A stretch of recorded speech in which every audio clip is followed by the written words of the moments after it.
ओम श्री गंगाई नाथाय नमः। जय श्री गुरुदेव, जय श्री दादा गुरुदेव। आप सबका बहुत बहुत स्वागत है आज के सत्संग में। मेरा नाम राजशिव है, मैं एक सिद्ध योग साधक हूँ और जो भी सत्संग मैं करता हूँ वो साधना से आने वाले परिवर्तनों के आधार पर करता हूँ। नाम जप से जो परिवर्तन आते हैं, गुरु जी के ध्यान से जो परिवर्तन आते हैं, उनके अनुसार जो है सत्संग होता है। तो सत्संग ये जो बदलाव हैं, जो साधना से जो बदलाव आते हैं, ये मुख्य रूप से हमें हमारी समझ देते हैं। साधना करने से बहुत लोग साधना इसलिए करते हैं ना कि भगवान की प्राप्ति होगी, स्वर्ग की प्राप्ति होगी, या किसी गोलोक की प्राप्ति होगी, या भगवान के किसी धाम की प्राप्ति होगी। तो इसलिए भगवान का भजन करते हैं, मंदिरों में जाते हैं और अलग अलग प्रकार की साधनाएं करते हैं। कुछ लोग शक्तियों के लिए साधना करते हैं, सिद्धियों के लिए साधना करते हैं। तो लोगों के अलग अलग प्रयोजन होते हैं और वो साधनाएं करते हैं और उनको वो प्रयोजन सिद्ध भी होते हैं। लेकिन जो साधना हम करते हैं, जिसे सिद्धियों की साधना कहते हैं, इस साधना में स्वयं की जानकारी होती है। भगवान ने जब इंसान को बनाया, मनुष्य को बनाया, तब भगवान ने उसके जीवन के कुछ ऐसे महत्वपूर्ण पहलू रखे जिनमें वो संसार को, स्वयं को, अपने सगे संबंधियों को अलग अलग प्रकार से जानता है। कोई भी बच्चा जब पैदा होता है तो उसका पहला जो चरण है दुनिया को देखने का, वो 1 से 9 साल के बीच में रहता है। 1 से 8 साल का जब तक वो 9 साल का पूरा नहीं होता, तब तक उसका पहला चरण रहता है। ये पहला चरण उसका राजाओं की तरह होता है और माता पिता जो हैं वो उसकी सारी इच्छाओं को पूरा करते हैं, उससे प्रेम करते हैं, स्नेह करते हैं, सभी उसे बहुत दुलार करते हैं। और यहाँ तक बच्चा जो है वो अपनों में परायों में भेद नहीं करता है। जो उससे प्रेम करता है, जो उससे खेलता है, जैसे खेलता है, वो वैसे ही उसके साथ रम जाता है, वैसे उसी का हो जाता है। तो 8 साल तक का बच्चा, जो 9 साल तक जब बच्चा होता है, वो भगवान का स्वरूप होता है, क्योंकि उसमें किसी प्रकार का मोह नहीं है, लोभ नहीं है, अहंकार नहीं है कि वो कौन है, क्या है। किसी प्रकार की संसारिक बुद्धि ने अभी तक उसको प्रभावित नहीं किया है। वो सिर्फ प्यार को समझता है और थोड़ा बहुत गुस्से को, इसलिए कि वो किसी से नाराज़ हो सकता है। पंजाब की तरफ, दिल्ली की तरफ, हरियाणा की तरफ या राजस्थान की तरफ, उस तरफ जब भी नवरात्रे आते हैं ना, तो वहाँ पर लोग माँ की पूजा करते हैं। अब माँ की पूजा तो वैसे जैसे कलकत्ता में दुर्गा पूजा होती है तो दुर्गा माता की मूर्ति बनाई जाती है, तो अलग अलग जगह पर शेरावाली माता की मूर्ति की पूजा होती है, इस तरह से होती है। लेकिन कुछ लोग बहुत भावुक होते हैं तो माँ को साक्षात इंसान के रूप में पूजना चाहते हैं। तो जो भी कन्याएँ 9 साल से नीचे होती हैं तो ऐसी 9 कन्याओं का पूजन करते हैं। इसे कन्या पूजन भी कहते हैं। पंजाब में इसे बोलते हैं कंजकें बिठाना, ठीक है। तो एक उनमें से एक लड़का भी बैठता है, लड़के को भी बिठाते हैं। लड़के को क्यों बिठाते हैं मुझे नहीं मालूम। तो इस तरह से बच्चों की पूजा भी होती है। जो 9 साल से नीचे 8 साल तक के होते हैं उनकी पूजा होती है, उनको भगवान का स्वरूप माना जाता है। फिर उसके साथ 9, 10, 11 और 12, ये जो 4 साल हैं बच्चे के, ये शिक्षा के हैं, संस्कारों के हैं, कि बच्चे को हम क्या देना चाहते हैं, क्या शिक्षा देना चाहते हैं, क्या संस्कार देना चाहते हैं, वो कौन है, उसे संसार में कैसे रहना चाहिए, किसका आदर करना चाहिए, किसका सम्मान करना चाहिए। इस तरह से 4 साल उसके शिक्षा के होते हैं। तो इसमें गुरु, माता पिता की उसको पहचान होती है कि माता पिता हमारे नौकर नहीं हैं और हम राजा नहीं हैं। हमें अपने माता पिता को समझना है, उनको सुबह उठकर नमस्कार करना है, वो हमारे गुरु हैं। जैसी बातें वो हमें बताते हैं, जो भी हमें बता रहे हैं, उन बातों का अनुसरण करना है, अच्छी चीज़ों को ग्रहण करना है। तो ये सारा शिक्षा का समय है जो माता पिता देते हैं। यहाँ पर उसके जो माता पिता हैं, माता पिता सारी उम्र ही गुरु रहते हैं। लेकिन 9 साल से लेकर 9, 10, 11, 12, ये 4 साल ऐसे होते हैं जब माँ बाप स्वयं की शिक्षा को, स्वयं की संस्कृति को और जो भी वो सिखाना चाहते हैं अपने बच्चों को, जो भी देना चाहते हैं, 8 से 12 साल तक उनको देना चाहिए। फिर 13 साल से लेकर 19 साल तक अगला तीसरा पड़ाव आता है बच्चे के जीवन में। पहला जो 8 साल तक का जो पड़ाव है, शुरू से लेकर 8 साल तक का, उसमें उसका पिनियल ग्लैंड डेवलप होता है। पिनियल ग्लैंड में उसके 2 महत्वपूर्ण शरीर के हिस्से डेवलप होते हैं, एक उसकी पाचन शक्ति और एक उसका भावात्मक एरिया, हृदय का जो एरिया है और पेट का जो एरिया, ये जो हिस्से हैं उसके, ये डेवलप होते हैं उसके। भावात्मक रूप से वो प्रेम को समझता है और खाने पीने में भी वो धीरे धीरे दुनिया में प्रवेश करता है, तो उसका पेट जो है वो डेवलप होना शुरू होता है। 8 से 12 साल तक उसकी शिक्षा का समय है, उस समय उसकी बुद्धि का डेवलपमेंट है, उसका नूतन संरचना है उसकी, तो उसका जो मूलाधार चक्र है, जो स्वाधिष्ठान चक्र है, वो बहुत प्रभावित होते हैं उस समय उसके, क्योंकि वो क्या सोचेगा और किस तरह से किस कार्य को करेगा, तो उसका थॉट और एक्शन, विचार और कर्म, ये दोनों चीज़ें बहुत प्रभावित होती है, जिसे हम ब्रह्म ग्रंथि कहते हैं। तो ये 4 साल ब्रह्म ग्रंथि के सेंट्रल नर्वस सिस्टम पीछे जहाँ पर बुद्धि रखते हैं ना बच्चे, वहाँ पर है। तो मेरे ख्याल से शायद पवित्र संस्कार भी शायद इसी समय होता होगा बच्चे का, होना तो इसी समय चाहिए वैसे, अच्छा पता नहीं होता कब है, लेकिन उसके बाद 13 से 19 साल तक उसकी रुद्र ग्रंथि जो है वो डेवलप होती है, जिसे हम पिट्यूटरी ग्लैंड बोलते हैं। 1 से 8 साल के बीच में जो डेवलप होता है वो उसका पीनियल ग्लैंड है, जिसमें उसको निद्रा बहुत आती है। इस समय बच्चे सोते बहुत हैं क्योंकि डेवलप होते हैं ज़्यादा। और 8 से 12 साल के बच्चे खेल कूद में या फिर कुछ भी ग्रहण करने की क्षमता में बहुत ज़्यादा होते हैं, क्योंकि संरचना का समय है उसकी दिशा का समय, किस दिशा में उसको जाना है, कौन सी संस्कृति, कौन सी विचारधारा लेके उसको जीवन को आगे चलाना है, तो वो ब्रह्म ग्रंथि है। ठीक है, फिर 13 से 19 तक उसकी जब रुद्र ग्रंथि डेवलप होती है, तब उसका कंठ और उसका ये जो एरिया है, कंठ से लेकर आज्ञा चक्कर का जो एरिया है, ये डेवलप होना शुरू होता है। जो लोग बाहर भगवान शिव को जब जल चढ़ाते हैं हम लोग, तो भगवान शिव को जल क्यों चढ़ाते हैं? क्योंकि भगवान शिव का जो शिवलिंग जो रहता है वो हमारे ऑर्गन्स को, हमारी पिट्यूटरी ग्लैंड जिसे मास्टर ग्लैंड भी कहते हैं, वो हमारे थायराइड ग्लैंड को कंट्रोल करता है, पेनक्रियास को कंट्रोल करता है, सेक्सुअल ऑर्गन्स जो हैं उसको कंट्रोल करता है, हमारी छाती के ऑर्गन्स हैं, हमारी किडनीज नीचे प्राइवेट ऑर्गन्स हैं, उन सबको उस समय डेवलप होता है। उस समय उसके शरीर में जो हीट ऊर्जा है या गर्मी, जो चीज़ें गर्मी से प्रभावित होती हैं, जैसे एंगर है, लोभ है, मोह है, काम, ये सब चीज़ें जो होती हैं, ये सब उन ऑर्गन्स के साथ ही डेवलप होती हैं।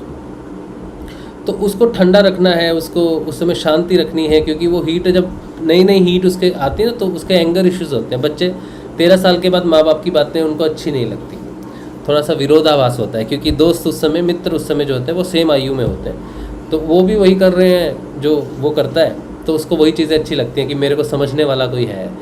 तो उस समय माँ बाप तो इसी बात में चिंता में रहते हैं कि बच्चे को अच्छी शिक्षा देनी है, चीज़ों के बारे में समझाना है, लेकिन अब वो शिक्षा लेने के लिए तैयार नहीं है। अब वो मित्र चाहिए, अब उसको प्रैक्टिकल चाहिए जीवन में, जो उसके जीवन में बदलाव आया वैसे ही कुछ लोग चाहिए उसको। तो मित्रता बहुत प्रभावी होती है 13 साल से 19 साल के बीच में। और इस समय उसको जो इश्यूज़ हैं, जो एंगर इश्यूज़ हैं, या उसके शरीर में, एक्चुअली बच्चे क्रोधित होते नहीं हैं, बच्चे क्रोध करते नहीं हैं, लेकिन एंगर इश्यूज़ इसलिए होते हैं क्योंकि उनके शरीर में बदलाव हो रहा है, कोई रस स्रावित हो रहा है। ये बिल्कुल वैसे ही है जैसे किसी को बहुत तेज़ नींद आ रही हो और आप उसे कहो नहीं तुम जागते रहो, और उसको नींद आ रही हो, आंखें खोल नहीं पा रहा है, लेकिन आप उसे कहो नहीं तुम्हें सोना नहीं है। इसी तरह से बच्चों के जीवन में, शरीर में कुछ परिवर्तन आते हैं जिसे हम नहीं समझ पा रहे, क्योंकि हमारे अंदर वो परिवर्तन नहीं हो रहे हैं। तो ये परिवर्तन उसका होता है, 19 साल तक होता है, वो पूरा डेवलप हो जाता है। तो कहते हैं ना भाई 18-19 साल का बच्चा हो गया, अब ये पूरा शरीर से डेवलप हो गया, मानसिक रूप से, शिक्षा भी उसकी चलती रहती है और सारी चीज़ों को इसको समझ में आ जाती है। तो 18 साल के बच्चे को अडल्ट माना जाता है, नागरिक माना जाता है कि अब ये देश को चलाने में अपना सहयोग दे सकता है, वोट दे सकता है, ड्राइविंग लाइसेंस उसे मिल जाता है।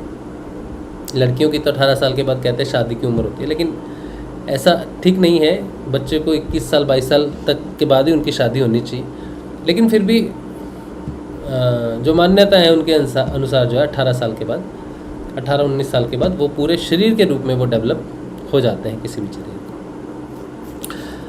को। 19, 20, 22, 21, 22 तक फिर उनकी शिक्षा ही चलती है।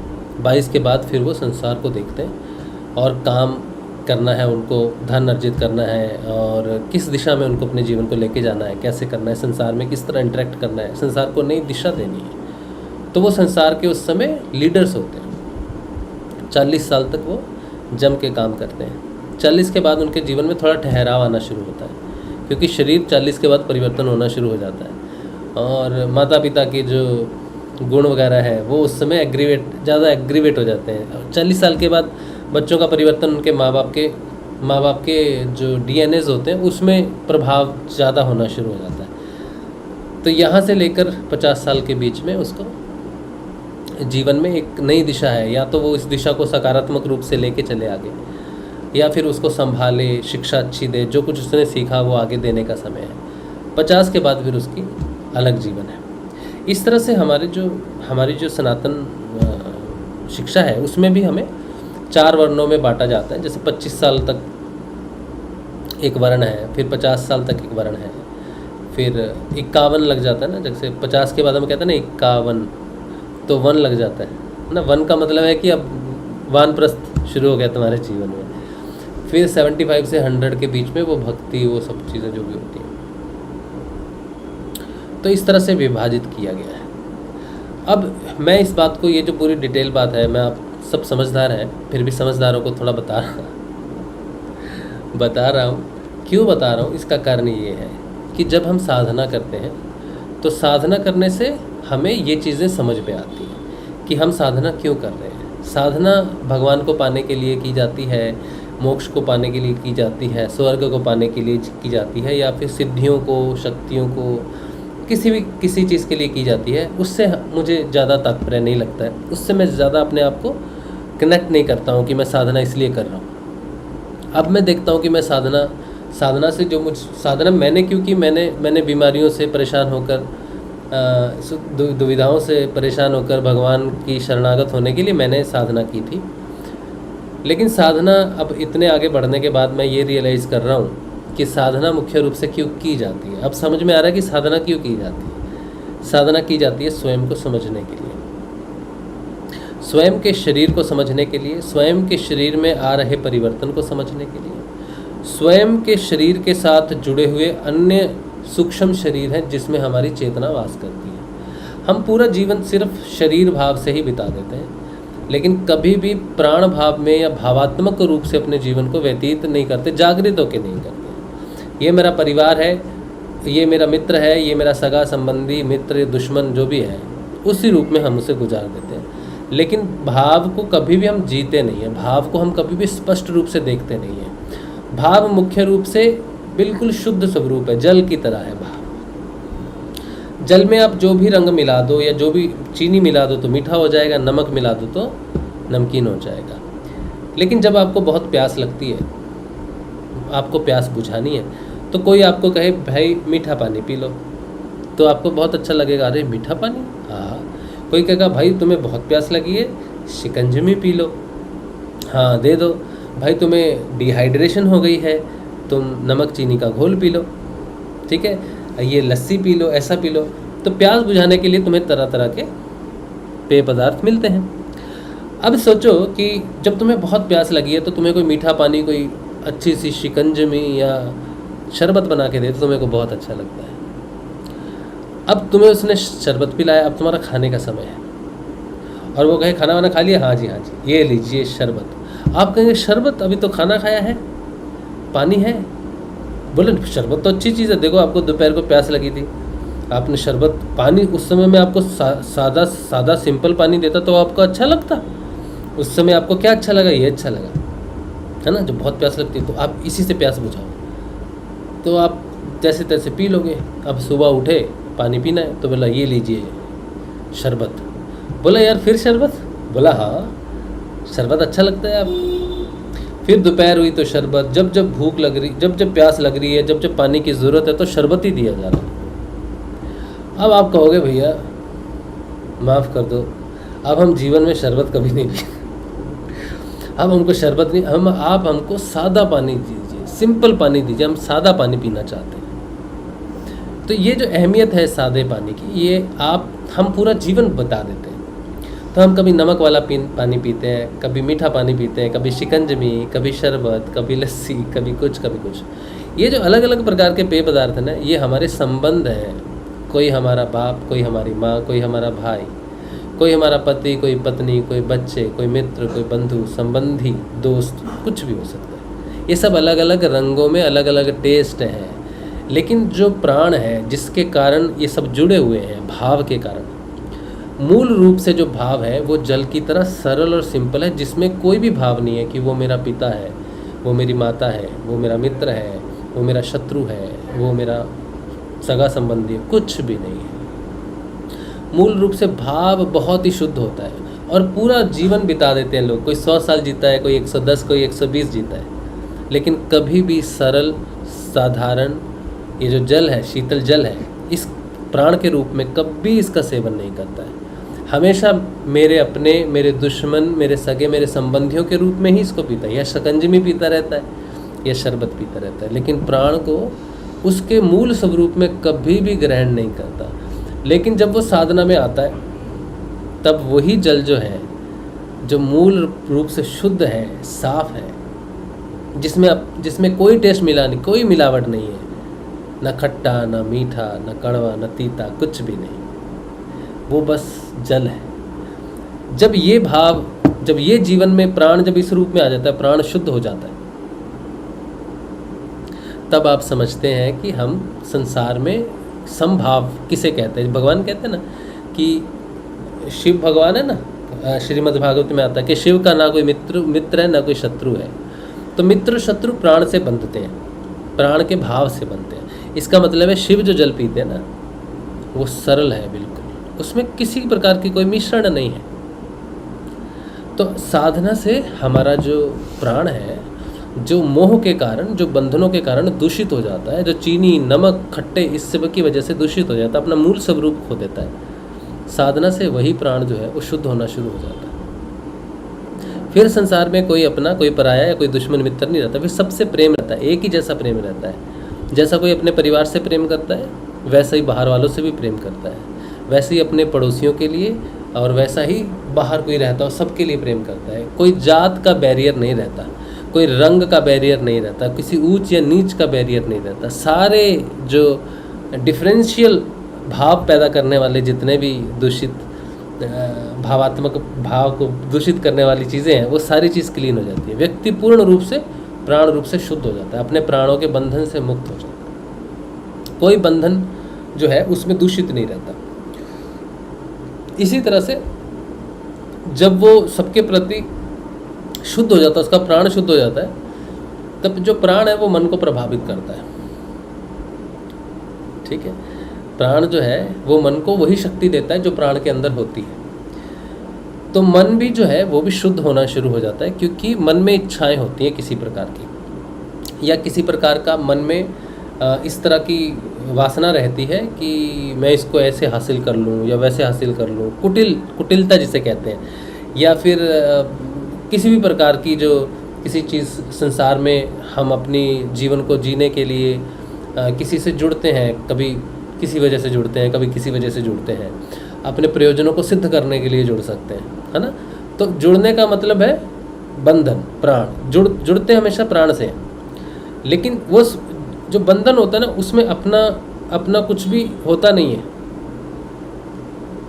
समझे, अपना कुछ भी नहीं। बस जोड़ने के लिए आपको दो चीज़ों को जोड़ने के लिए प्राण की ज़रूरत पड़ती है। तो प्राण क्या है, एक डोरी की तरह है, लेकिन उसमें भावात्मक जो भाव जो बहने लग जाते हैं वो होते हैं हमारे, कि हमको क्या मिला है संसार से, हम कैसे लोगों को जान रहे हैं। वो शुद्ध भी हो सकता है, शुद्ध भी हो सकता है, लेकिन उसको और भी ज़्यादा प्रभावित करने वाली जो होती हैं वो होती हैं वासनाएं, इच्छाएं, और वो मन के कारण प्रकट होती है। तो मन का कार्य है प्राण को और भी दूषित करना। तो प्राण क्या करते हैं, प्राण मन को कहता है चल भाई तू किधर जाना चाहता है, क्योंकि बिना प्राण के मन कहीं भी नहीं जा सकता। मन के पैर नहीं है, मन चल के कहीं भी नहीं जा सकता, उसको गाड़ी चाहिए, व्हील चेयर चाहिए। तो प्राण उसका व्हील चेयर है। अब प्राण में समझो पहले से ही कोई दूषितता है कि ये मेरा भाई है, या ये मेरी बहन है, या मेरा मित्र है, मेरा पति है, पत्नी है, मेरा बेटा है, उस व्हील चेयर में पहली वो है। तो जब मन उसको ग्रहण करेगा या मन के साथ वो एसोसिएट हो जाएगा, तो मन की इच्छाएं जो है वो प्राण के अनुरूप बदलनी शुरू हो जाएंगी, और मन के अनुरूप प्राण भी जो है और भी ज़्यादा जटिल हो जाएगा वहाँ पर, भावात्मक रूप से, मोह के रूप से और भी ज़्यादा जटिल हो जाएगा, क्योंकि मन उसका साथ देगा कि हाँ भाई अब इसके लिए करना है, मेरी इच्छा है कि मेरा बेटा जो है ये बहुत अच्छा सेटल हो जाए, मेरी बेटी की बहुत अच्छी शादी हो जाए, या ये घर हमारा हो जाए, ऐसे कुछ भी है। तो वो इच्छाएं जो है वो प्राण के साथ एसोसिएट होकर अपनों के लिए इच्छाएं प्रकट करते हैं। मन और प्राण का बहुत गूढ़ संबंध हो जाता है। लेकिन जब हम साधना करते हैं, साधना से हमारा जब प्राण शुद्ध होना शुरू हो जाता है, जब भावात्मक, जब समभाव आना शुरू हो जाता है, तो मन की इच्छाएं अपनी तरफ से इच्छा लेके भी आता है, तो प्राण उसको कहता है कि देख क्या रखा है इन चीज़ों में, है ना, हम करते हैं, हम ये काम करते हैं, किसी को भी फ़ायदा होना चाहिए, बस काम होना चाहिए, संसार चलना चाहिए। तो जहाँ प्राण शुद्ध होना शुरू हो जाता है, वहाँ पर मन भी उसकी एसोसिएशन से स्वयं शुद्ध होना शुरू हो जाता है। आपने सुना होगा ना, लोग कहते हैं कि जैसा खाओ अन्न वैसा बनेगा मन।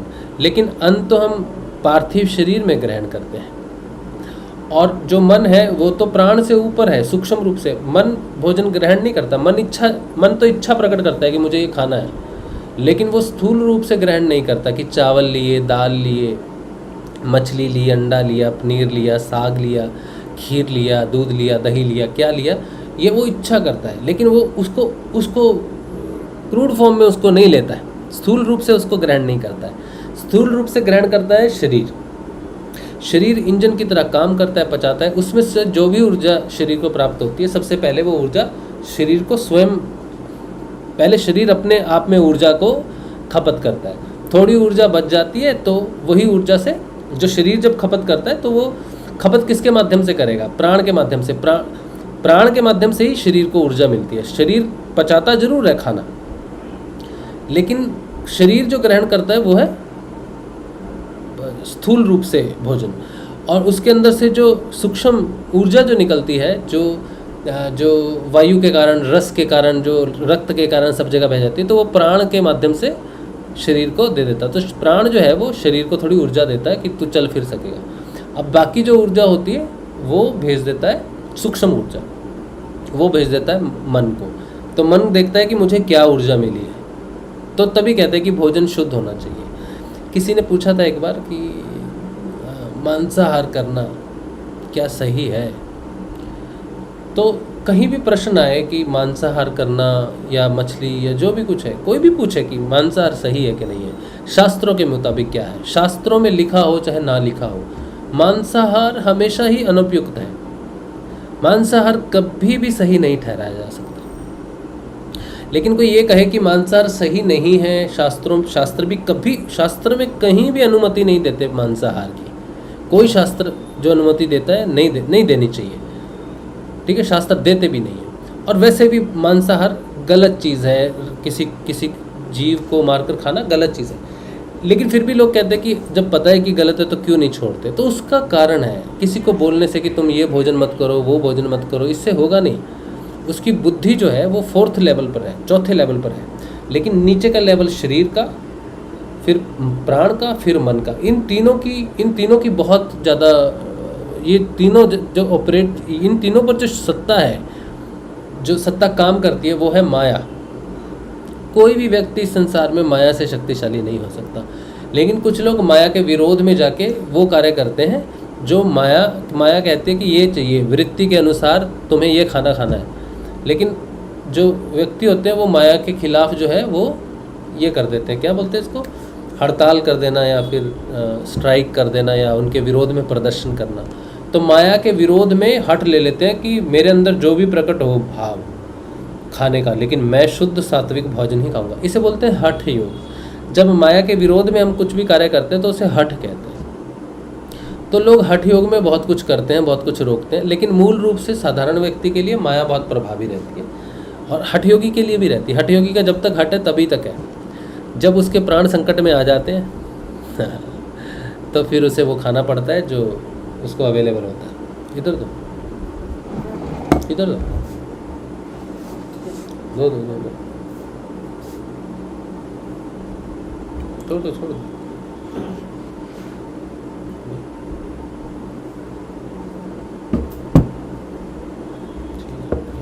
कुछ नहीं कर रही। तो हाँ, तो जो है हठ जो है फिर वो बहुत देर नहीं चलता है। ठीक है, अब ये चीज़ें जो है जो मैं आपको बता रहा हूँ ना,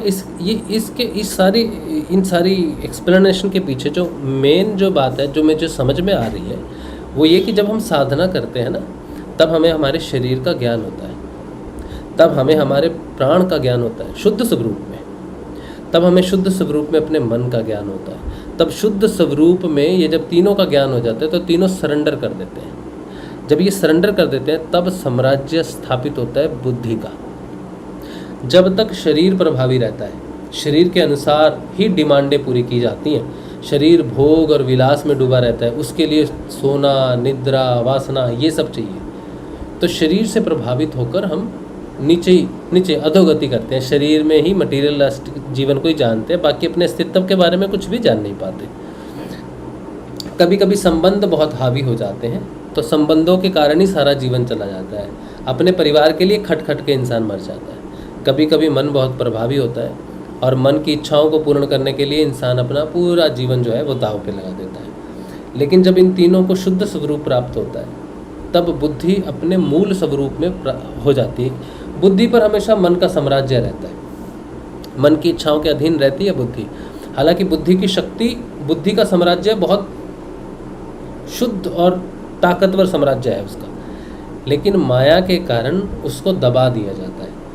और चित्त जो है वो बुद्धि पर डायरेक्ट प्रभाव नहीं डालता। मतलब हमारी जो माया है ना, माया के जो त्रिगुणात्मक प्रकृति में जो हमारे कर्म प्रारब्ध रहते हैं वो चित्त में रहते हैं। चित्त डायरेक्टली बुद्धि पर प्रभाव नहीं डालता, क्योंकि उसको मालूम है कि बुद्धि को ट्रेन किया जा सकता है और बुद्धि की अवस्थाएं जो है वो चेंज हो सकती हैं, या उसको वो और भी ऊपर जाते जाते बहुत सारी चीज़ों को समझ के बहुत कुछ कर सकती है।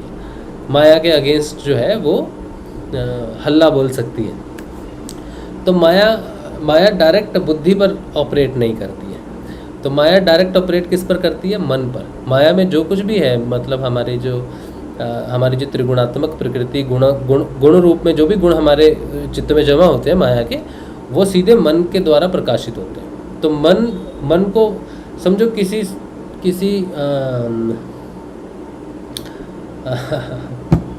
समझो आपके पास कार है, आप कार के मालिक हो और आपने एक ड्राइवर को रखा है कि आप कार चलाओ, लेकिन उल्टा हो जाए, ड्राइवर कहे आप चलाओ कार, आपकी कार है, आप चलाओ, हम आपको डायरेक्शन दे देंगे कि किधर किधर जाना है, कैसे कैसे गियर डालने हैं, कैसे कैसे करना है। तो मन जो है ना वो राजा बन जाता है और बुद्धि को अपना गुलाम बना लेता है। इस संसार में जितने लोग साधना नहीं करते, जितने लोग भी आत्म रूप से जागृत नहीं होते, उन सब का शासन करता, उनका सब का राजा मन है। वो मन से शासित होते हैं। मन उदास है तो उदास हो जाते हैं, मन खुश है तो दान धर्म सब कुछ करते हैं। जिस चीज़ में उनका मन लगता है वही करते हैं। आज मेरा मन बड़ा अच्छा है, मेरा मूड बड़ा अच्छा है, लेकिन आज मैं बड़ा डिप्रेस हूँ, आज मैं बड़ा परेशान हूँ। ये सारी मन की अवस्था है। मन प्राण को, शरीर को और बुद्धि को संचालित करता है। सारा जीवन वो मन के गुलामी बने रहते, उनको पता भी नहीं चलता।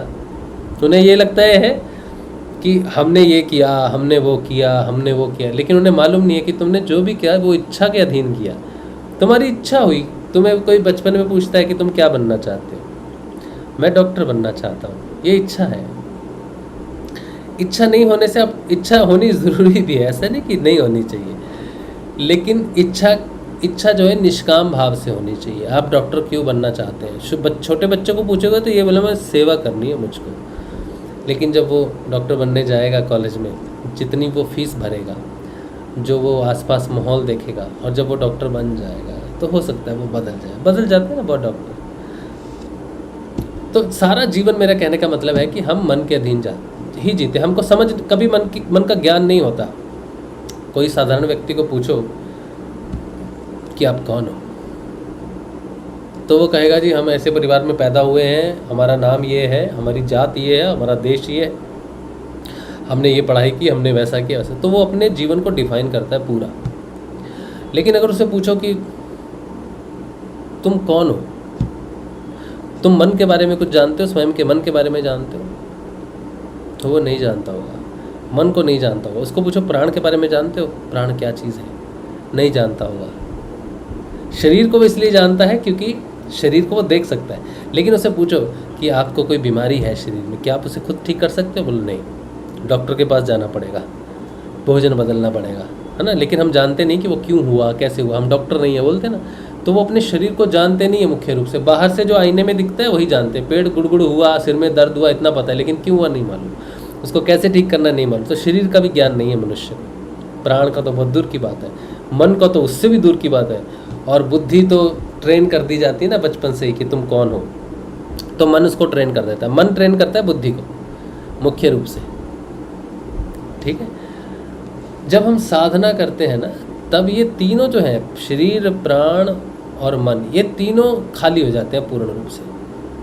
खाली होने का मतलब है कि जो चित्त है ना ऊपर, जो मन के माध्यम से सबको चलाता है, तो मन जब खाली होना शुरू हो जाता है, ऊपर उठना शुरू हो जाता है, तो वो चित्त का मैसेजेस जो है, चित्त जो करवाता है, वृत्तियां जो करवाती हैं, उनको रिसीव नहीं करता, क्योंकि वो ब्लॉक हो जाता है पूरी तरह से। अब वो उसका एक ही मुख खुला रहता है मन का, वो रहता है बुद्धि की तरफ, क्योंकि वो बुद्धि के अधीन हो जाता है। ये आत्म जागृति के बाद की बात मैं बता रहा हूँ कि मन का मुख जो है चित्त से मुड़कर बुद्धि की तरफ हो जाता है। अब जो बुद्धि कहती है वही वो करता है। अब चित्त का डायरेक्ट प्रकाश मन पर ना पड़कर बुद्धि पर पड़ता है। अब जब जागृति के बाद चित्त जो है, चित्त का प्रकाश भी, चित्त बदलना भी शुरू हो जाता है, चित्त का योग होना शुरू हो जाता है परमात्मा के साथ। जैसे कहते हैं ना, आत्मा का परमात्मा के साथ मिलन होता है, तो आत्मा का जब परमात्मा के साथ मिलन होता है तो चित्त शुद्ध होता है। सबसे पहले चित्त की शुद्धि होती है, मन शुद्ध नहीं होता पहले, या बुद्धि शुद्ध हो रही है, प्राण शुद्ध हो रहा है, शरीर शुद्ध हो रहा है, नहीं। सबसे पहले चित्त शुद्ध होता है, जहाँ कर्मों का संचार होता है। तो वहाँ पर योग के माध्यम से तमोगुण बदलना शुरू हो जाता है। तमोगुण रजोगुण में बदलता है, रजोगुण सतोगुण में बदलता है, वहाँ से सब कुछ। तो चित्त का जो रिफ्लेक्शन है फिर वो बुद्धि पर पड़ने लग जाता है। योग के साथ साथ जितना चित्त शुद्ध होता जाता है, उतना ही जो प्रकाश है, वो उतना शुद्ध प्रकाश जो है, अब वो सीधा बुद्धि पर पड़ता है। फिर बुद्धि प्रकाशित होनी शुरू होती है, प्रज्ञावान हो जाती है, फिर मेधावती हो जाती है। इस तरह से उसके रूप बदलते जाते हैं और वो विवेकवती होकर विवेकवान, विवेक ख्याति, और फिर विवेक ख्याति से भी आगे वो मुक्त अवस्था में चली जाती है बुद्धि। तो बुद्धि का स्वरूप कैसे बदलता है? चित्त के कारण बदलता है। बुद्धि स्वयं अकेली अपने आप को ऑपरेट कर सकती है ऐसा नहीं है, लेकिन उसका अधिकार है कि वो चित्त से डायरेक्ट कनेक्शन में रहे, जो उसको माया के कारण नहीं मिलता। माया सही में उसको बुद्धि का चयन कर, माया अगर सही में बुद्धि का चयन करे तो उसकी इल्यूजन जो है, उसकी जो माया का घेरा है वो नष्ट हो सकता है। क्योंकि बुद्धि प्रकाशित हो जाए तो उसे ज्ञान हो जाता है। ज्ञान धारण करते रहो, लेकिन मन कभी ज्ञान धारण नहीं करता। मन अंधा, उसकी आंखें नहीं है, वो सिर्फ संचालित होता है, उसमें जो डाल दिया जाता है वो वैसे ही बजने लग जाता है।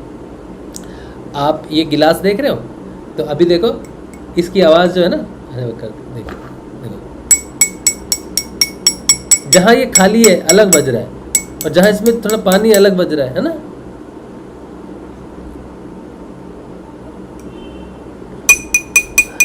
है ना, बदल गई ना आवाज़। तो मन भी ऐसा ही है, मन में जो भरा जाता है, जितना भरा जाता है वैसे ही काम करता है। मन का अपना कोई निर्णय नहीं होता, लेकिन बुद्धि अपना निर्णय ले सकती है, क्योंकि उसमें सोचने समझने की शक्ति है, उसमें कैलकुलेशंस या जो भी ज्ञान जो भगवान देते हैं कि तुम कौन हो क्या, वो बुद्धि धारण करती है, चित्त नहीं धारण करता। समझे आप? अब ये जो सारी घटना है, इसमें आप बताओ सिद्धियाँ कहाँ हैं? इसमें कौन से लोक में मुझे जाना है? ब्रह्म लोक में जाना है, गोलोक में जाना है, या विष्णु लोक है, या स्वर्ग लोक है, नरक लोक है? कहाँ से कौन से लोक हैं?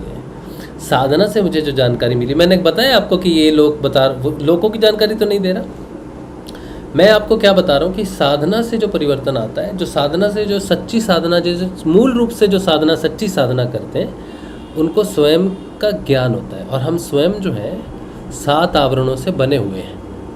हम अन्नमय कोश भी हैं, अन्न भी हम ही हैं, पार्थिव शरीर भी हम हैं, प्राण भी हम हैं शुद्ध रूप में, मन भी हम हैं, बुद्धि भी हम हैं शुद्ध रूप से ज्ञान, और आनंद भी मूल स्वरूप से हम हैं, चित्त भी हम हैं और सत्य भी हम हैं। हम सिर्फ शरीर को ही अपना मान के बैठते हैं, बाकी जो चीज़ें पीछे से एक्टिव होकर हमें हमारे शरीर को घुमाती रहती हैं, चलाती रहती हैं, मन और प्राण, उसके बारे में हमें कभी जानकारी नहीं होती। तो साधना से ये पर्दे उठ जाते हैं। साधना से सारे ये जो 7 स्वरूप है ना, ये 7 स्वरूप शुद्ध स्वरूप में प्रकट हो जाते हैं और हमें इन 7 का ज्ञान हो जाता है। और इन 7 का ज्ञान होने से ये पर्दे कैसे बनते हैं, ये आवरण कैसे बनते हैं और कैसे इन आवरणों को मिटाया जा सकता है, ताकि हम अपने सबसे मूल शुद्ध स्वरूप सत्य में प्रकट हो जाए, वो हमें उसकी जानकारी हो जाती है। और इन सारे पर्दों को हटाने का, कैसे हटते हैं ये पर्दे ज्ञान के रूप में, वो हमें ज्ञान हो जाता है। तो साधना हमें मूल रूप से हमारे सत्य स्वरूप में स्थापित करती है। ये साधना से ये साधना हमें देती है। हमारे चक्रों की शुद्धि हो रही है, होगी। जब मेरे आवरणों की शुद्धि होगी, मैं सत्य स्वरूप में प्रकट हो गया, मुझे अपने सत्य स्वरूप की जानकारी हो गई और मुझे अपने सारे आवरणों का ज्ञान हो गया कि कौन सा प्राण कैसे कार्य करता है, कहाँ से कहाँ जाता है, मन कहाँ से कहाँ जाता है, किसके अनुरूप कार्य करता है, आनंद कहाँ से प्रकट होता है, कितनी देर प्रकट होता है, कितना बंधन है, क्या स्वरूप में कहाँ से आता है, चित्त क्या है, चित्त कब तक रहता है, माया क्या है। तो जब ये सारी चीज़ों का ज्ञान हो गया है तो ऊर्जा अपने आप शुद्ध हो जाती है। जीवन बहुत सरल और साधारण रूप में उच्चतम जीवन है। उच्च जीवन शक्तियों वाला नहीं है, हवा में उड़ने वाला, पानी में बैठ जाने वाला, छोटा बड़ा शरीर हो जाने वाला, ये जीवन की विशेषताएं नहीं है। जीवन की सबसे बड़ी विशेषता है उसका सरल होना, साधारण होना और फिर भी चमकदार। जिस तरह पानी है, पानी की विशेषता क्या मीठा होना है, खट्टा होना है, नमकीन होना है? नहीं, पानी की विशेषता है टेस्टलेस होना। जब आपको सच्ची प्यास लगेगी तो आपकी सच्ची प्यास बुझाने वाला सरल पानी होगा। मीठा पानी ज़्यादा देर तक नहीं पी सकते, नमकीन पानी भी बार बार नहीं पी सकते, लेकिन सादा और सरल पानी जीवन भर पी सकते हो। चाहे बीमार हो, चाहे स्वस्थ हो, चाहे थके हुए हो, चाहे कुछ भी हो, डॉक्टर सब कुछ मना कर सकता है, खाने पीने में बदलाव करेगा, चीनी नमक खट्टे में बदलाव करेगा, लेकिन शुद्ध और सादा जल कभी नहीं मना करेगा, कभी नहीं कहेगा कि जल मत पियो, शुद्ध जल मत पियो। इस संसार में कोई भी नहीं होगा जो कहेगा शुद्ध जल मत पियो। मीठे जल की मनाही हो सकती है, नमक वाले जल की मनाही हो सकती है, खट्टे जल की मनाही हो सकती है, लेकिन सादे जल की मनाही कभी भी नहीं हो सकती। इसी तरह से जो जीवन है, जो उच्चतम जीवन है, जो सिद्ध जीवन है, जो योगियों का जीवन है, जिसके लिए तपस्या की जाती है, जिसके लिए साधना की जाती है, वो है भौतिक जीवन को बिल्कुल साधारण और सरल कर देना, जिसमें कोई दोष नहीं है। सरल और साधारण का मतलब है जिसमें ना कोई बीमारी है, ना कोई दोष है, ना कोई बंधनों का दोष है, ना कोई इच्छाओं का दोष है, ना कोई बीमारियों का दोष है, ना कोई बुद्धि ही उसकी कलिष्ठ रूप में है। तो वो पूर्ण रूप से शुद्ध ब्राह्मण है, ब्रह्मकांश है, आत्म स्वरूप है। आत्मा का कोई गुण नहीं है, कोई विशेषता नहीं है। और जिस जीवन को हम सरल और साधारण कहेंगे, वो मूल स्वरूप से आत्मा का रिफ्लेक्शन है, सगुण साकार रूप है। और उसको कोई बीमारी क्यों नहीं लग रही? क्योंकि उसकी जो मुख्य दैविक शक्ति है ना, वही मुख्य रूप से, कोई सिद्धि नहीं चाहिए किसी चीज़ के लिए। जब वो इतना शुद्ध हो जाएगा, सरल हो जाएगा, तो उसके पास ये शक्तियाँ स्वयं होंगी ही होंगी, लेकिन उसको कोई लालसा नहीं है। जितना आनंद सरल बनने में है, विशेष बनने में कोई आनंद नहीं है। विशेष व्यक्ति सो नहीं सकता अपनी इच्छा से। सरल व्यक्ति आराम से खाना खा के रात को 9 बजे सो जाए तो सुबह 4 बजे उठ के आराम से 6-7 घंटे की नींद ले सकता है सरल व्यक्ति, लेकिन विशेष व्यक्ति कभी नहीं ले सकता इतनी नींद। उसे सारा दिन काम की टेंशन रहती है, ये करना है, वो करना है, इसको देना है, उसको समझाना है, वहाँ जाना है, यहाँ करना है। सरल व्यक्ति को कहता है रात को सोना है, सुबह उठेंगे, ईश्वर का नाम लेंगे, ध्यान करेंगे, परिवार में जो काम है वो काम करेंगे। उच्चतम जीवन है वो, तो वो किसी का भी हो सकता है। सरल से सरल, साधारण से साधारण किसान व्यक्ति भी उच्चतम जीवन को प्राप्त कर सकता है। चाहे कोई माली हो, चाहे कोई किचन में काम करता हो, चाहे कोई सफाई करता को प्राप्त करने में नहीं है कि मैंने अपना घर बना लिया, मैंने बच्चों की शादी कर दी है, ये कर दी, इसमें कोई शांति नहीं है। सच्ची शांति है तो अभी और इसी क्षण होनी चाहिए। अभी मैं खुश, अभी मैं शांत हूँ। किसी प्रकार का कोई ये नहीं है कि मुझे 100 साल जी के ये कार्य करना है, 50 साल जी के ये कार्य करना है, कुछ नहीं। आज मैं जीवित हूँ और आज मैं संतुष्ट हूँ और स्थिर हूँ।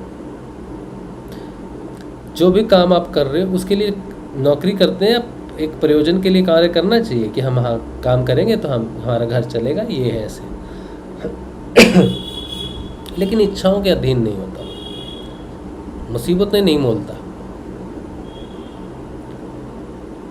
क्योंकि कोई व्यक्ति बहुत पढ़ता है, बहुत मेहनत करता है, तो ज़रूरी नहीं है कि बहुत धन कमाएगा। धन मिलता है कर्म से। आप अपने सारे कर्मों में सच्चे रहो, कर्म ही फलित होते हैं, कर्म ही मेहनत के रूप में फलित होता है। मेहनत भी वही व्यक्ति करता है जिसके कर्म में अच्छा स्वस्थ होता है। सोचो, मैं बड़ा मेहनत करना चाहता था, मैं अपने बारे में बता रहा हूँ आपको। मैं बहुत मेहनत करना चाहता था हमेशा, लेकिन मेरी सेहत ही कभी वैसी नहीं हुई कि मैं उतनी मेहनत कर सकूं। तो मेहनत का अधिकार भी उसे है जो पूर्ण रूप से स्वस्थ होता है। बाकी जो अस्वस्थ होते हैं वो भी मेहनत करते हैं, लेकिन उन्हें पता है कि उनको मेहनत करने के लिए कितना कष्ट करना पड़ता है। एक बिल्कुल पूर्ण रूप से स्वस्थ व्यक्ति है जो पूर्ण मेहनत करके कुछ कर सकता है। और पूर्ण स्वस्थ जो है वो कर्मों के अधीन है कि आपको कोई बीमारी ना, आपने अच्छे कर्म किए तो आपको अच्छा शरीर मिला, अच्छा परिवार में जन्म मिलता है, कर्मों के कारण मिलता है, मेहनत के कारण नहीं मिलता। अच्छे परिवार में जन्म लेंगे तो अच्छी शिक्षा मिलेगी, अच्छी शिक्षा मिलेगी तो उच्च पद के लिए मेहनत, अच्छा शरीर भी मिलेगा तो उच्च पद के लिए मेहनत भी करो। लोग कहते हैं मैंने ये किया वो किया। मेरे एक टीचर है तो वो हमेशा कहते थे कि उनकी शादी हुई तो उनकी धर्मपत्नी के साथ कुछ खास अच्छे विचार बैठे नहीं। तो कहते हैं कि सारे घर के खर्चे, बिजली का बिल देना या राशन लाना, सब कुछ दोनों एक जैसे ही कमाते हैं, दोनों की अच्छी सैलरी है, 1.5 लाख रुपए कमाते हैं। तो सारे खर्चे जो हैं कहते हैं मैंने ही किए हैं, बच्चों को पढ़ाना, बच्चों की शिक्षा, सब कुछ मैंने किया। लेकिन मेरी धर्मपत्नी ने मेरे कुछ भी नहीं किया आज तक। वो अपना घर बना रही, किसके लिए बना रही है अलग से घर ये मालूम नहीं है उसको, लेकिन बना रही है। लेकिन सारी शिक्षा का बंदोबस्त मैंने किया। तो मैंने उन्हें समझाया कि आपने जो किया, आपने कैसे किया, क्योंकि आपकी सेहत अच्छी थी, आपने किया। आपको अच्छा परिवार मिला जहां आपको अच्छी शिक्षा मिली। आपको कॉलेज के पूरा करने के बाद ही 10 दिन में आपको नौकरी मिल गई, सरकारी नौकरी मिल गई। सरकारी नौकरी में आप टिके रहे, अच्छा सब कुछ किया। आपने ये सब कुछ तब किया जब आप अच्छे रहे, आपकी सेहत अच्छी रही। वैसे वो पूरे चेन स्मोकर हैं, मतलब बहुत बहुत तगड़ी सिगरेट पीते हैं वो, लेकिन भगवान की कृपा से उनका सेहत अच्छी है। तो मूल रूप से आप कुछ कर सके क्योंकि आपकी सेहत अच्छी है। कोई बीमार व्यक्ति होता तो इतना नहीं कर पाता। घर में लड़ाई होती, झगड़े होते, शायद ये पद भी नहीं मिलता, बहुत चीज़ें होती हैं। तो हम क्या करते हैं और कैसे कमाते हैं, मैंने कमाया, अपने इंटेलिजेंस से कमाया, मैंने ये किया, मैंने वो किया, इसका श्रेय नहीं लेना चाहिए। हमने किस भाव से किया, हमारे सारे कर्म अच्छे होने चाहिए, तब जाके हमें आगे मौका मिलता है कि हम अपने जीवन में कुछ कर सकें। और जब हम कुछ कर भी लेते हैं तब भी ईश्वर का धन्यवाद करना चाहिए कि प्रभु आपने जो हमारे कर्मों का जो फल दिया वो इस रूप में दिया कि हमें अच्छी सेहत मिली। तो कहते हैं धन धन को खींचता है, धन धन को खींचता है। लेकिन जिसके पास धन है नहीं, वो पहली बार जब धन कमाएगा तो कैसे कमाएगा? तो कहते हैं अच्छी सेहत ही धन है, अच्छी सेहत ही मेहनत है। तो ये कहाँ से मिलेगी आपको? किसी लाइब्रेरी में मिलेगी? नहीं मिलती। ये कर्म के ऊपर है कि आपको कैसा जीवन मिलता है, कैसी मानसिक स्थिति मिलती है, कैसी शारीरिक स्थिति मिलती है, कैसे संबंध और कैसे परिवार में आपका जन्म होता है। बाकी सारा काम तो उसके बाद ही है। तो हमें हमेशा कृतज्ञ रहना चाहिए, सरल रहना चाहिए, साधारण रहना चाहिए कि हम कोई तोप नहीं है। हमें भगवान ने वो संजोग दिया है, सुयोग दिया है, जिसको हमने यूटिलाइज़ किया है और हमने जीवन में कुछ किया है। अगर वो सहयोग ना मिलता तो तुम क्या करते? क्योंकि ऐसे बहुत सारे लोग हैं जो तुमसे काबिल हैं लेकिन जीवन में कुछ कर नहीं पाए क्योंकि उनको वैसा सहयोग नहीं मिला। तो अहंकार की कोई बात नहीं है, सरल साधारण भगवान के प्रति कृतज्ञ होना चाहिए। तो ये सारी समझ, शांति और संतोष जो आता है व्यक्ति में, वो साधना से आता है। तो इसलिए आप जितने भी लोग मेरी बात सुन रहे हो, कभी साधना करने का मन हो, जो नए लोग हैं जो साधना नहीं करते हैं, जो साधना कर रहे हैं उनको भी ये मालूम चले कि आप जो साधना कर रहे हो वो सरल जीवन के लिए कर रहे हो। और जो नए लोग सुनेंगे उनको भी ये मालूम होना चाहिए कि हम साधना क्यों करते हैं, स्वयं को जानने के लिए और फिर हमेशा हमेशा के लिए अपने आप को जानकर सत्य स्वरूप में स्थापित करने के लिए कि हमारा फिर से जन्म ना हो, हम फिर से इन चक्रों में ना फंसे, माया के चक्कर में ना फंसे, माया से ऊपर उठ जाए। तो ये साधना का मुख्य विषय है। क्यों साधना की जाती है? स्वयं को जानने के लिए की जाती है। स्वयं को जानने में ही सारे संसार को जाना जा सकता है, ईश्वर को भी जाना जा सकता है। ठीक है, तो यही परिवर्तन है जो हम रोज किसी न किसी ढंग से, अलग तरीके से, अलग विषय पर बात करते हैं। यही हमारा सत्संग है, यही हमारा स्वाध्याय है और यही हमारी साधना में जो सफलता कह लेगा सफलता है, प्राप्ति कहेगा प्राप्ति है। साधना के पथ में जो भी हमें मिल रहा है वो बिल्कुल सादे जल की तरह है, विशेषता कुछ भी नहीं है और विशेषता की हमें चाह भी नहीं है। कितनी बार मीठा जल पी लेंगे, हार के तो साधारण जल ही पीना पड़ेगा ना। प्यास तो साधारण जल से ही मिटेगी, तो हमें वही चाहिए। ठीक है, चलिए, तो ये है हमारा सत्संग का पहला हिस्सा। दूसरे हिस्से में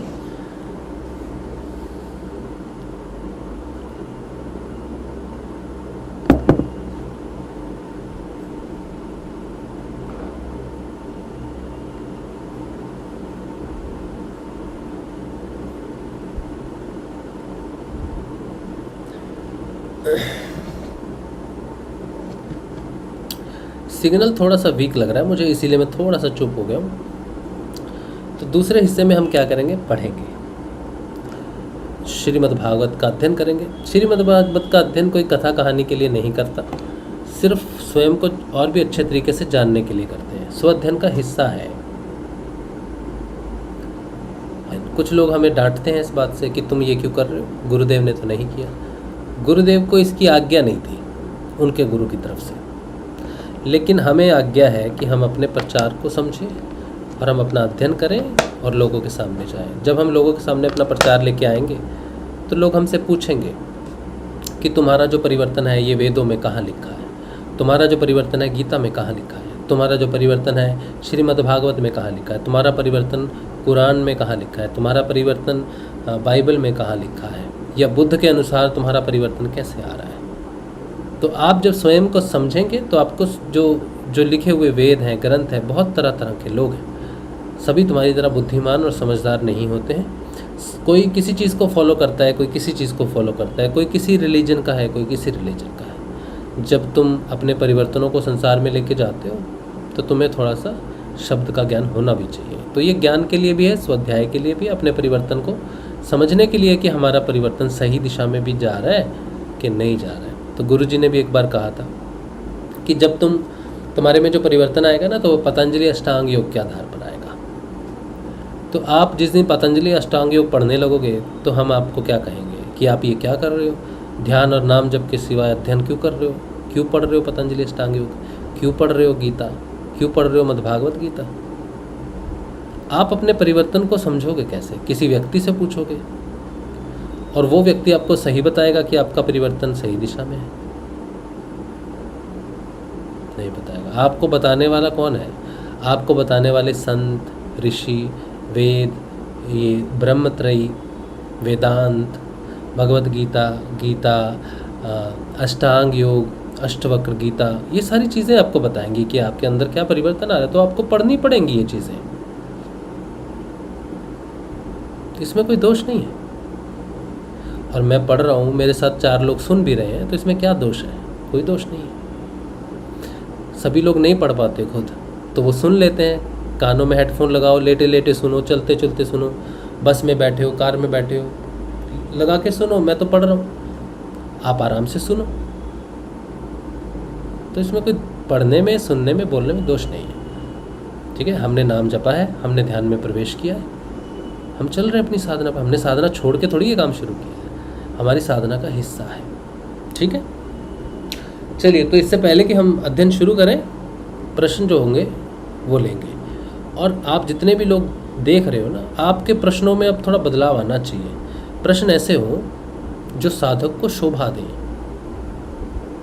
जो गुरु पर प्रश्न चिन्ह ना लगाएं। क्योंकि अगर आपको गुरु पर ही प्रश्न चिन्ह होगा तो आप फिर चीज़ को, प्रश्न चिन्ह आपके स्वयं के ऊपर में होना चाहिए। ठीक है, और साधना के विषय में होनी चाहिए चीज़ वो। गुरु पर प्रश्न चिन्ह नहीं लगाना, भगवान पर प्रश्न चिन्ह नहीं लगाना, सत्य पर प्रश्न चिन्ह नहीं लगाना। ठीक है, बाकी अपने पे प्रश्न चिन्ह लगाओ, जो पूछना है पूछो। आप सबको जय श्री गुरुदेव। तो अमित तोमर कह रहे, गुरु भाई जब से गुरु मंत्र जपना स्टार्ट किया है, हथेली से पानी बहुत निकलने लगा, ये कोई क्रिया है क्या? हो सकता है, हो सकता है। हाथों में बहुत पसीना आना, ऐसा हो सकता है। लेकिन एक बात पे निश्चिंत रहना चाहिए कि जब समर्थ गुरु जो हैं, जो ध्यान देते हैं, कुंडलिनी जो क्रियाएं करती है, वो आपके भले के लिए ही करती है। ठीक है, तो ये हो सकता है और डरने की बात नहीं है। ये बंद हो, ये ऐसी क्रियाएं हमेशा नहीं होती हैं, कुछ दिन होंगी या कुछ महीने हो सकती हैं, फिर वो अपने आप ठीक हो जाएगा। जब उसका कार्य हो जाएगा फिर आपका हाथ नॉर्मल हो जाएगा।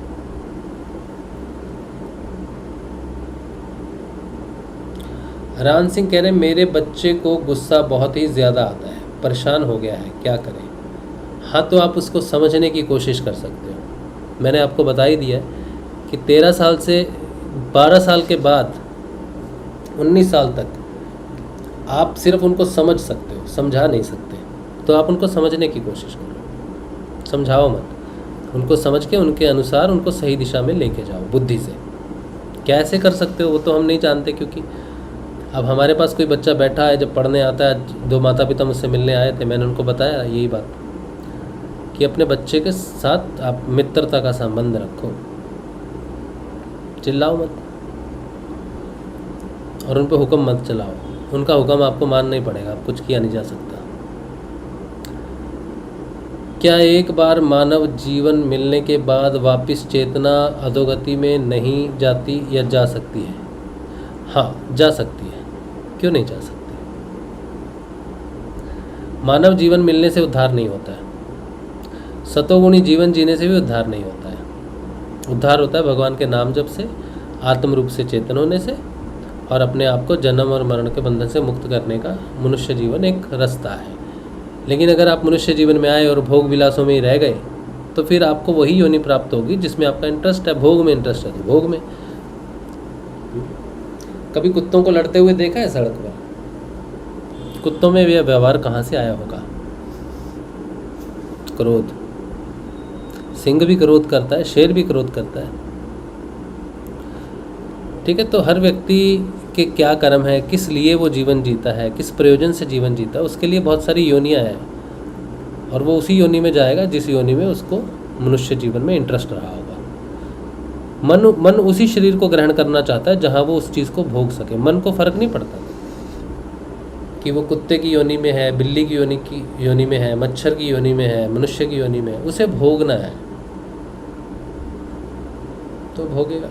वो उसी शरीर की तरफ लेके जाएगा, प्राण को उसी तरफ खींच लेगा, तो प्राण उसी शरीर में प्रवेश कर जाएगा जिसमें मन जो है दिशा देगा। और मन की दिशा होती है कर्मों के आधार पर जो चित्त में होते हैं। मैंने कहा ना, चित्त मन को प्रभावित करता है और जिधर भी इसको जाना होता है प्राण उसको लेके जाता है। तो कर्मों के अनुसार जो मन में भरा जाएगा कि ये भोग तुमको भोगना है, तो मन उसी योनि की तरफ जाएगा और प्राण उसको प्रवेश करवा देगा उस शरीर में, जन्म हो जाएगा। ठीक है, चलिए, इसीलिए भगवान के नाम जप के बिना जो है मुक्ति संभव नहीं है। सतो कर्म करके, अच्छे कर्म करने के बाद आप अच्छे जीवन के अच्छे भोग को भोगते हुए बुरे कर्म करके फंस जाओगे। अच्छा कर्म करते हुए भी बुरा कर्म हो जाता है, भोगते भोगते अच्छाई खत्म हो जाती है और नए कर्म संचित हो जाते हैं।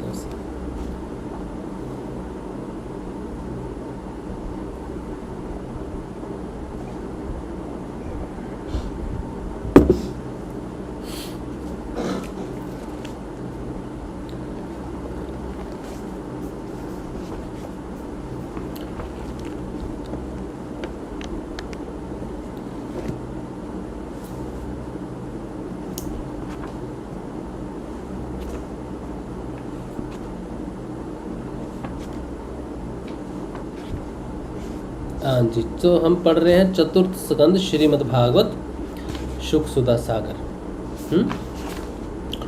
और आज हम पढ़ेंगे 12वां अध्याय, जिसमें ध्रुव जी को कुबेर का वरदान और विष्णु लोक की प्राप्ति। आप पीछे थंबनेल देख रहे हो ना, कुबेर जी बैठे हैं धन लेकर, और ध्रुव जो है कुबेर की भक्ति करेंगे। तो ये क्या घटना है ये हम पढ़ेंगे। तो मैंने वैसा ही थंबनेल लगाने की कोशिश की है। ठीक है, चलिए।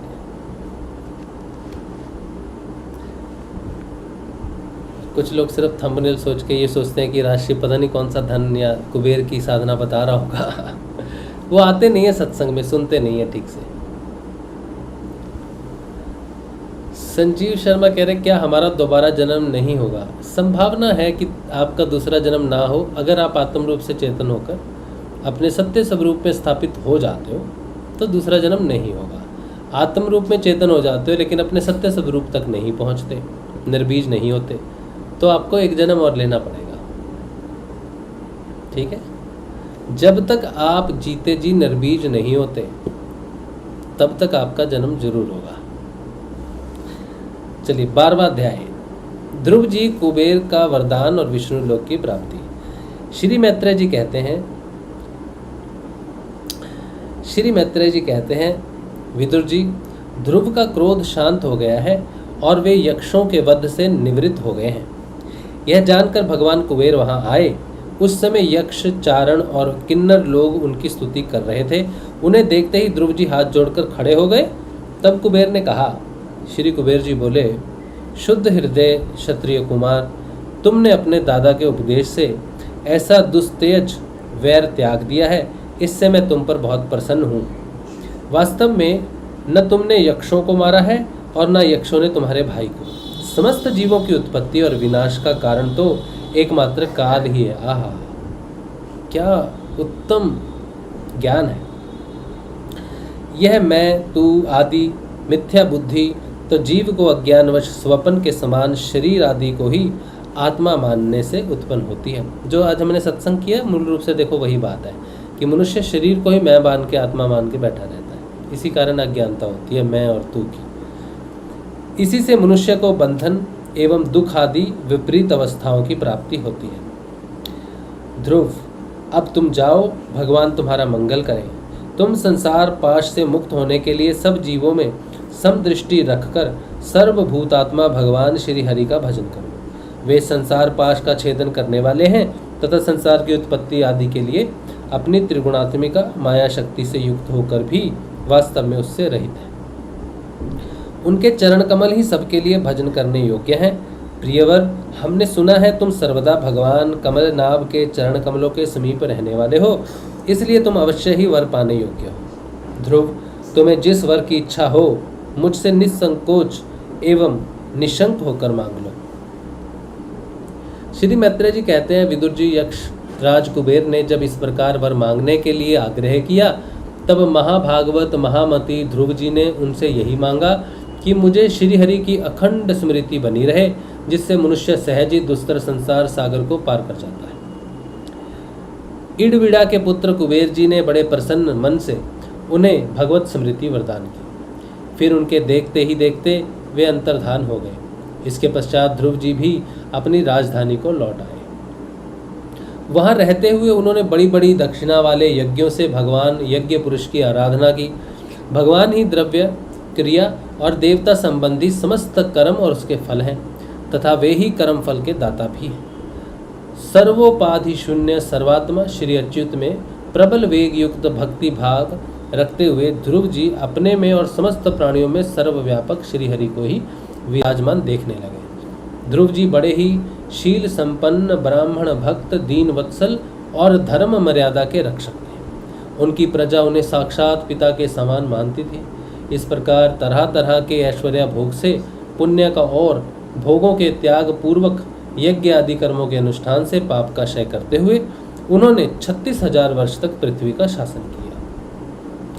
जितेंद्रिय महात्मा ध्रुव ने इसी तरह अर्थ, धर्म और काम के संपादन में बहुत से वर्ष बिताकर अपने पुत्र उत्कल को राज सिंहासन सौंप दिया। इस संपूर्ण दृश्य प्रपंच को अविद्या रचित स्वप्न और गंधर्व नगर के समान माया से अपने से ही कल्पित मानकर और यह समझकर कि शरीर, स्त्री, पुत्र, मित्र, सेना, भरा पूरा खजाना, जनाने महल, सुरम्य विहार भूमि और समुद्र पर्यंत भूमंडल का राज्य ये सभी काल के गाल में पड़े हुए हैं।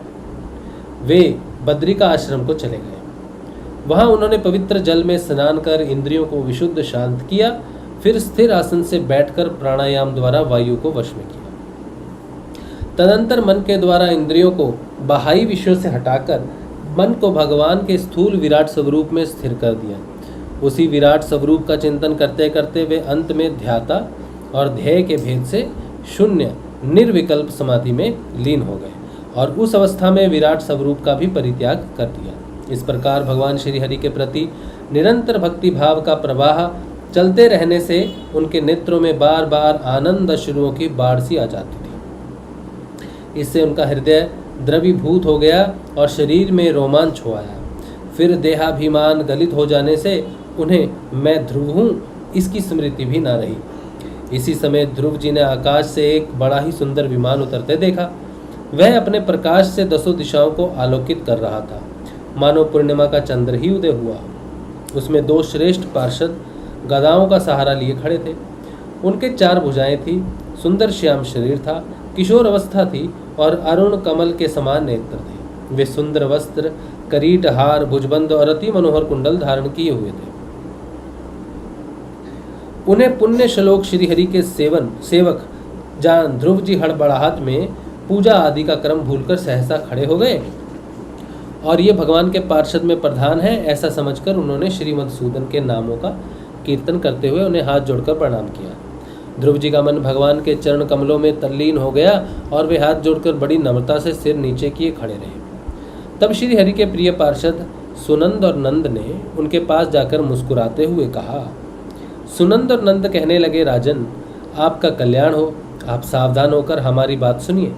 आपने 5 वर्ष की अवस्था में ही तपस्या करके सर्वेश्वर भगवान को प्रसन्न कर लिया था। हम उन्हीं निखिल जगन नियंता शारंग पानी भगवान विष्णु के सेवक हैं और आपको भगवान के धाम में ले जाने के लिए यहाँ आए हैं। आपने अपनी भक्ति के प्रभाव से विष्णु लोक का अधिकार प्राप्त किया है, जो औरों के लिए बड़ा दुर्लभ है। परम ज्ञानी सप्तऋषि भी वहाँ तक नहीं पहुँच सके हैं। वे नीचे से केवल उसे देखते रहते हैं। सूर्य और चंद्रमा आदि ग्रह, नक्षत्र एवं तारागण भी उनकी प्रदक्षिणा किया करते हैं। चलिए आप उसी विष्णु धाम में निवास कीजिए। प्रियवर, आज तक आपके पूर्वज तथा और कोई भी उस पद पर कभी नहीं पहुंच सके। भगवान विष्णु का यह परम धाम सारे संसार का वंदनीय है। आप वहां चलकर विराजमान हो।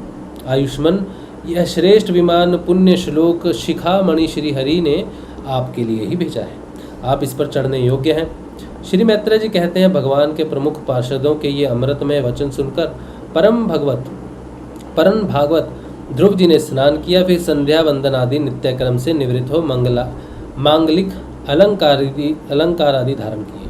बद्रिका आश्रम में रहने वाले मुनियों को प्रणाम करके उनका आशीर्वाद लिया। उसके बाद उस श्रेष्ठ विमान की पूजा और प्रदक्षिणा की और पार्षदों को प्रणाम कर सुवर्ण के समान कांतिमान दिव्य रूप धारण करके उस पर चढ़ने को तैयार हुआ।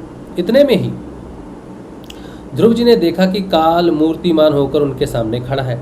तब वे मृत्यु के सिर पर पैर रखकर उस अद्भुत विमान पर चढ़ गए। ओहो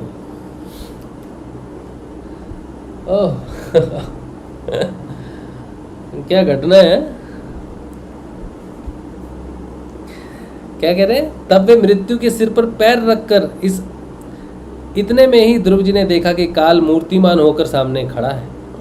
तब वे मृत्यु के सिर पर पैर रखकर उस अद्भुत विमान पर चढ़ गए। उस समय आकाश में दुंदुभी, मृदंग और ढोल आदि बाजे बजने लगे, श्रेष्ठ गंधर्व गान करने लगे और फूलों की वर्षा होने लगी।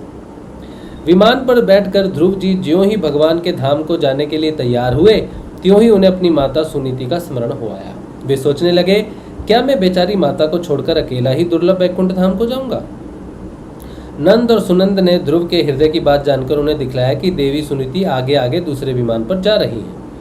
उन्होंने क्रमशः सूर्य आदि सभी ग्रह देखे। मार्ग में जहां तहां विमानों पर बैठे हुए देवता उनकी प्रशंसा करते हुए फूलों की वर्षा करते जाते थे। उस दिव्य विमान पर बैठकर ध्रुव जी त्रिलोकी को पार कर सप्त ऋषि मंडल से भी ऊपर भगवान विष्णु के नित्य धाम में पहुंचे। इस प्रकार उन्होंने अविचल गति प्राप्त की। यह दिव्य धाम अपने ही प्रकाश से प्रकाशित है। इसी के प्रकाश से तीनों लोक प्रकाशित है, जिसमें जीवों पर निर्दयता करने वाले पुरुष नहीं जा सकते। यहाँ तो उन्हीं की पहुँच होती है जो दिन रात प्राणियों के कल्याण के लिए शुभ कर्म ही करते रहते हैं, जो शांत, समदर्शी, शुद्ध और सब प्राणियों को प्रसन्न रखने वाले हैं तथा भगवत भक्तों को ही अपना एकमात्र सच्चा सुहृद मानते हैं। ऐसे लोग सुगमता से ही इस भगवत धाम को प्राप्त कर लेते हैं। इस प्रकार उतानपाद के पुत्र भगवत परायण श्री ध्रुव जी तीनों लोकों के ऊपर उसकी निर्मल चूड़ामणि के समान विराजमान हुए। कुरुनंदन जिस प्रकार दाएं चलाने के समय खंबे के चारों ओर बैल घूमते हैं, उसी प्रकार यह गंभीर वेग वाला ज्योतिष चक्र उस अविनाशी लोक के आश्रय ही निरंतर घूमता रहता है। उसकी महिमा देखकर देवऋषि नारद ने प्रचेताओं की यज्ञशाला में वीणा बजाकर ये 3 श्लोक गाए थे। नारद जी ने कहा, इसमें संदेह नहीं, पति परायणा सुनीति के पुत्र ध्रुव ने तपस्या द्वारा अद्भुत शक्ति संचित करके जो गति पाई है, उसे भागवत धर्मों की आलोचना करके वेदवादी मुनिगण भी नहीं पाते। फिर राजाओं की तो बात ही क्या है। अहो, वे 5 वर्ष की अवस्था से ही सौतेली माता के वाग वाणों से मर्माहत होकर दुखी हृदय से वन में चले गए और मेरे उपदेश के अनुसार आचरण करके ही उन अजय प्रभु को जीत लिया, जो केवल अपने भक्तों के गुणों से ही वश में होते हैं। ध्रुव जी तो 5-6 वर्ष की अवस्था में कुछ दिनों की तपस्या से ही भगवान को प्रसन्न करके उनका परम पद प्राप्त कर लिया, किंतु उनके अधिकृत किए हुए इस पद को भूमंडल में कोई दूसरा क्षत्रिय क्या वर्षों तक तपस्या करके भी पा सकता है? श्री मैत्रेय जी कहते हैं, विदुर जी, तुमने मुझसे उदार कीर्ति ध्रुव जी के चरित्र के विषय में पूछा था, सो मैंने तुम्हें वह पूरा का पूरा सुना दिया। साधुजन इस चरित्र की बड़ी प्रशंसा करते हैं। यह धन, यश और आयु की वृद्धि करने वाला है, परम पवित्र और अत्यंत मंगलमय है। इससे स्वर्ग और अविनाशी पद भी प्राप्त हो जाते हैं। वह देवत्व की प्राप्ति करवाने वाला, बड़ा ही प्रशंसनीय और समस्त पापों का नाश करने वाला है। भगवत भक्त ध्रुव के इस पवित्र चरित्र को जो श्रद्धा पूर्वक बार बार सुनते हैं, उन्हें भगवान की भक्ति प्राप्ति होती है, जिससे उनके सभी दुखों का नाश हो जाता है। इसे श्रवण करने वाले को शील आदि गुणों की प्राप्ति होती है। जो महत्व चाहते हैं उन्हें महत्व की प्राप्ति करवाने वाला स्थान मिलता है। जो तेज चाहते हैं उन्हें तेज प्राप्त होता है और मनसवियों का मान बढ़ता है। पवित्र कीर्ति ध्रुव जी के इस महान चरित्र का प्रातः और सायंकाल ब्राह्मण आदि द्विजातियां के समाज में एकाग्र चित्त से कीर्तन करना चाहिए। भगवान के परम पवित्र चरणों की शरण में रहने वाला जो पुरुष इसे निष्काम भाव से पूर्णिमा, अमावस्या, द्वादशी, श्रवण नक्षत्र, तिथिक्ष्य, व्यतिपात, संक्रांति अथवा रविवार के दिन श्रद्धालु पुरुषों को सुनाता है, वह स्वयं अपने आत्मा में ही संतुष्ट रहने लगता है और सिद्ध हो जाता है। यह साक्षात भगवत विषयक अमृत में ज्ञान है।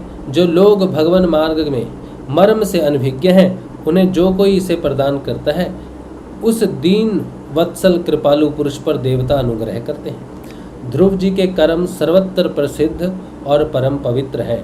वे अपनी बाल्यावस्था में ही माता के घर और खिलौनों का मोह छोड़कर श्री विष्णु भगवान की शरण में चले गए थे। कुरुनंदन, उनका यह पवित्र चरित्र मैंने तुम्हें सुना दिया है। यहाँ पर 12वां अध्याय खत्म होता है, 13वां अध्याय शुरू होता है।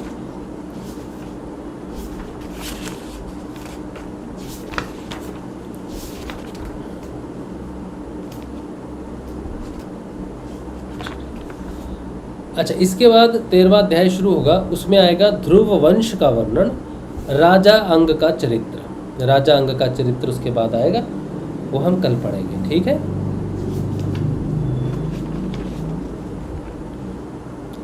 तेरहवां अध्याय, चलो ठीक है।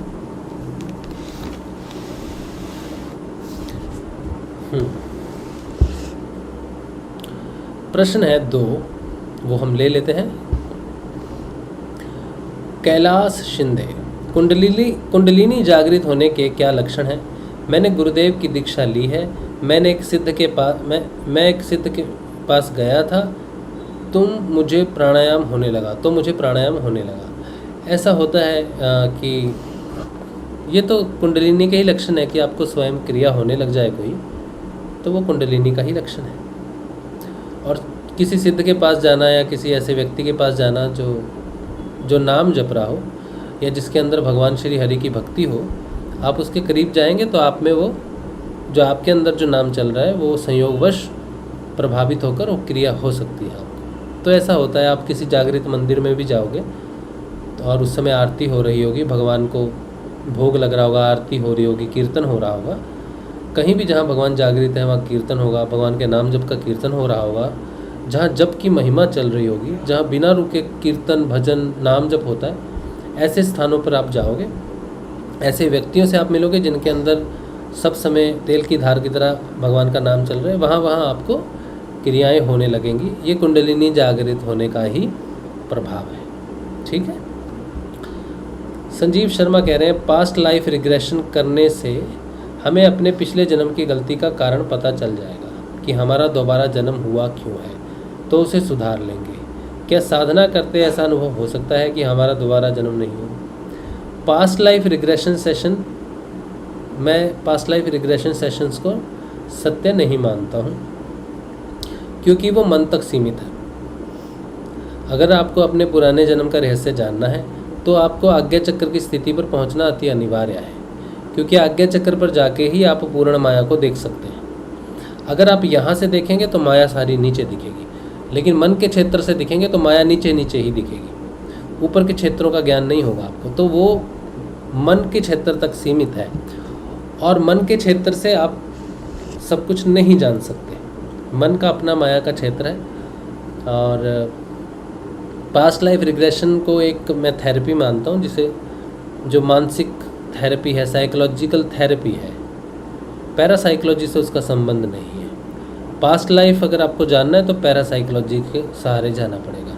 साइकोलॉजी सिर्फ आपको मानसिक रूप से शांत कर सकती है। तो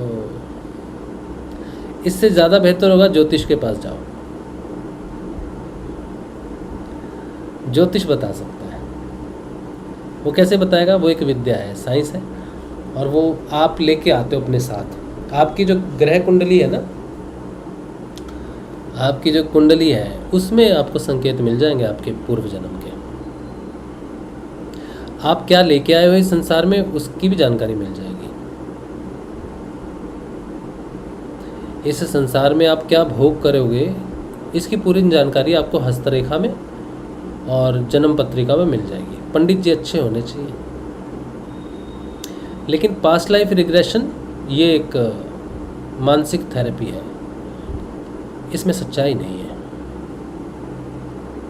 मुझे तो इसमें जहाँ तक मैं समझाऊँ ये मनोमय कोश तक का, और उसमें भी उलझने वाली बात है। ये इंसान को संतुष्टि देने वाली बात है कि तुम्हें ये मिला क्योंकि इसलिए मिला, खुद ही क्रिएट कर लेता है व्यक्ति। आपको सही में अपना लाइफ को जानना है तो एक सिर्फ पास्ट लाइफ के कारण हमारा ये जन्म नहीं हुआ है। आपके इस जन्म के कारण कम से कम आपके 100, 200, 500 जीवन है। एक जीवन का कर्म, पिछले जन्म का कर्म आप यहाँ नहीं भोग रहे। आपके कई जन्मों का संयोग से जो कर्म उत्पन्न हुए हैं वो हुए। भीष्म पितामह जब बाणों की शैया पर थे तब उन्होंने योग शक्ति से देखा कि मैंने ऐसा कोई काम नहीं किया पिछले जन्मों में। तब भगवान कृष्ण ने कहा था कि कितने जन्म देखे हैं तुमने? तो उन्होंने कहा इतने जन्म देखे हैं मैंने, लेकिन मुझे दिखा नहीं कुछ। तो उन्होंने कहा एक जन्म और था, और भी जन्म है। उनमें से एक जन्म था जहाँ पर तुमने एक सर्प को कांटों के पेड़ में अटका दिया और वहीं तड़प के मर गया। वो कांटों से बाहर निकल नहीं पाया। तो तुम्हारी मृत्यु जो हो रही है वो ऐसी ही हो रही है, उसी कर्म का फल तुम वैसे ही भोग रहे हो। ठीक है, तो पास्ट लाइफ तो आपको एक ही जीवन बताता है, तो ये सही नहीं है, सही नहीं है। आप जब 34 साल के हो जाओगे, 35 साल के हो जाओगे, 50 के हो जाओगे, तो क्या सिर्फ जो आपका पिछला साल है, अगर आप सोचो 50 साल के हो जाते हो तो जो 49वां साल है आपका, क्या उसमें ये सारी जानकारी रहेगी कि आपको 50वें साल में जो कुछ भी मिल रहा है वो 49वें साल से मिल रहा है? नहीं। आपकी माता के गर्भ से लेकर 49वें साल तक वो सारी चीज़ें जो होंगी वो आपके 50वें साल को डिफाइन करेंगी। इसी तरह से हमारा आज का जीवन हमारे पिछले सारे कर्मों का निचोड़ है। तो आप किसी एक जन्म से अगर देख भी लेते हो तो उसका निचोड़ कैसे निकालोगे कि आपको जो मिल रहा है वो पिछले जन्म के कारण मिल रहा है? पास्ट लाइफ रिग्रेशन सेशन ये क्लियरली डिफाइन कर देता है कि तुम्हारा ये जन्म है और तुम्हारा पिछला जन्म है। पिछले से पिछले जन्म की तो बात ही नहीं है, फिर उससे 10 जन्म पिछले की कोई बात नहीं है। क्या तुम ये मान सकते हो कि तुम्हारा ये सिर्फ दूसरा ही जन्म है? अगर ये मानते हो कि ये जन्म था और इसके पहले का एक जन्म था तो तुम पास्ट लाइफ रिग्रेशन सेशन में जा सकते हो। लेकिन अगर भगवान श्री कृष्ण की बात सुनोगे तो भगवान ने कहा है, अर्जुन तुम्हारे और मेरे कई जन्म हो चुके हैं, तुम उन्हें नहीं जानते, मैं जानता हूँ। ठीक है, चलिए आज का जो सत्संग है यहीं पे रखते हैं। श्री गुरुदेव के श्री चरणों में कल मिलेंगे, कल के शाम के ध्यान में और सत्संग में। जय श्री गुरुदेव, जय श्री।